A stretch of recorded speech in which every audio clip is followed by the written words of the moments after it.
What's happening, y'all? It's Justin Lamar, aka Juice Daddy J, and today we're talking about digital space.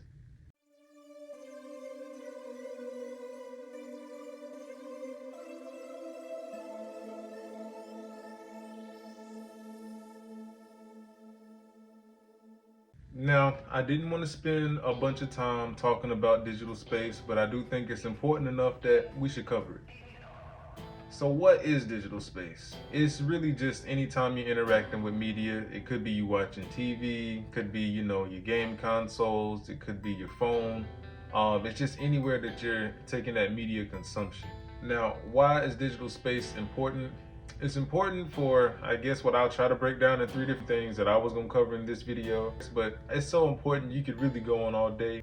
The first I'd say is habits. Another thing that's important is the influence, right, that it might have over you. And your media consumption, of course, has to do with your planning to some degree. So, habits.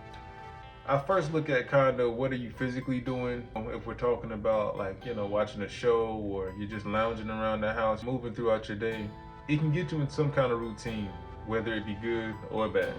As far as influence, the most important thing I think there is to note with influence is what media are you consuming? I think one thing that particularly gets people is where are you consuming it and who are you consuming it from? It's kind of a thing of, what apps do you use? Are you watching like YouTube videos, for instance? Whatever you're doing, all of it to some degree is probably gonna have an effect on you.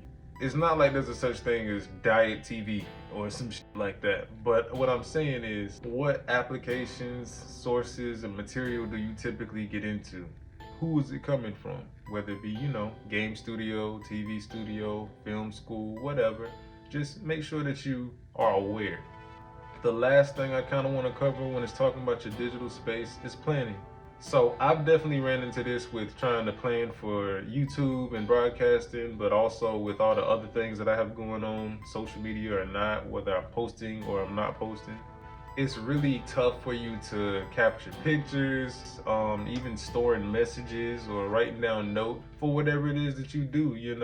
If all of your digital space is cluttered, which can make it hard to consume, or if it's just full of all this other stuff that you might need to go through and recycle, because you have to delete some stuff to make room for new memories, because if you don't, then you won't have room for those new memories, and you don't want to let any of your modern day experiences go to waste either. The main thing I look at with planning is what's your existing routine outside of the screen time already. It's all about how you optimize your digital space for you. The main thing when it comes to the planning, when it comes to the habits, influence, or whatever you could think of, how do you incorporate it with balance into your already existing lifestyle? That's the best way I know how to put it. I hope you guys joined the conversation and maybe the comments. But if you enjoyed that or you found that helpful, make sure you leave a like, maybe even subscribe. But until next time, y'all, peace.